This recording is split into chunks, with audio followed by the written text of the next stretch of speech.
We come from a long line of hunting and gatherers. Since the coming of Western civilization, instead of going out and hunting every day and gathering for subsistence, what we do is we farm.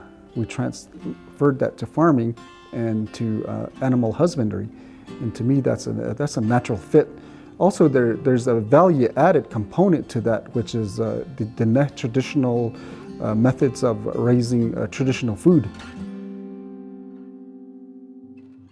such as white cornmeal, blue cornmeal, yellow cornmeal, and mixed cornmeal.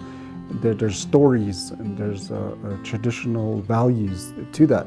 Also to how we treat our animals, how we respect the animals when we raise them and process them, and when we utilize them for energy. We're very traditional people, where we should respect all life and all manners of living entities. To me, it's just something that's a guiding factor within organic farming, within the traditional ancient ways of horticulture. Organic land produce, that's just another area that we need to look into and develop and market. It's up and a viable business now, and it just needs to be tweaked, and it just needs to grow more. But just the idea itself, the main concept is great. And there's people that have expertise that can iron out those details. There's a great need for a harvest facility here on Navajo. One of the reasons is that there are quite a number of livestock producers, mostly cattle. And what happens is the only place where most of the producers are able to sell their cattle is at an auction, where they do not get top dollar. And so with a harvest facility, we would be able to eliminate having to go to an auction facility, having to deal with the middleman. The producers would be able to have their livestock processed right there, and then also would have the ability to sell that processed carcass to anyone. When we put together the harvest facility, what we wish to do is to acknowledge indigenous knowledge as well as modern techniques. On Navajo, on any given week, there's at least someone that's butchering sheep. And that has been the case for hundreds of years. The Navajo people have a very traditional way of butchering, and they know what they're doing. And it's very safe. And so these teachings, these techniques, we wish to bring them into the facility so that people who wish to have their meat butchered in a traditional, almost a kosher type of setting, well, people will be able to do that.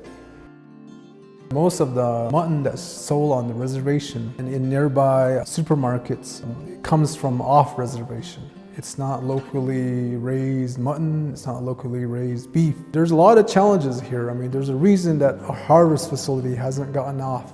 And in this instance, we don't have a feedlot here, you know. So that's a challenge, is that because of the low forage, we can't really have cattle at a market weight. But what we're trying to do here is think about like a niche market. You know, we know that more and more consumers are concerned about the environment, they're concerned about the culture, they're concerned about people want locally grown produce, locally grown beef, locally grown sheep. The other part has been how the business is structured. We can't use total Western economics to structure this harvest facility. Most investors want 3 to 5 year return, and it's just not feasible. If we did it that route, we would force our ranchers to have lots of herds. And again, the land can't support that. That would not be stewardship ranching. So we're thinking about a whole different type of thing. That's a cooperative model. It's not all about profit. It's owned by the producers, the people that are the sheep herders, the ranchers that want to follow a certain template. You know, they have to do a stewardship ranching. They have to use grass feeding methods, organic, if you will. You know, but we define what Navajo organic would be. We want to make sure there's room for investors too. And what we bring to the table at the Navajo is that We're able to apply for what's called impact investment from foundations, and that's really zero interest financing. You pay back the principal, but because you're making an impact, and here you're saving the land, you're saving the culture, you're making sure that you're providing organic, traditionally raised meat to the locale. We want to be able to sell to the stores. We want to explore how to help communities create almost like an independent farmers market where they can have a venue to provide the beef and the mutton from this facility. It's not run just like a nonprofit. It's not run like a government enterprise. It's got a really strong management team. There's a board that represents the cooperative, that represents the partners, that also represents the investors. You're making a massive impact on stewardship. You're making a massive impact on preserving the culture, this way of life.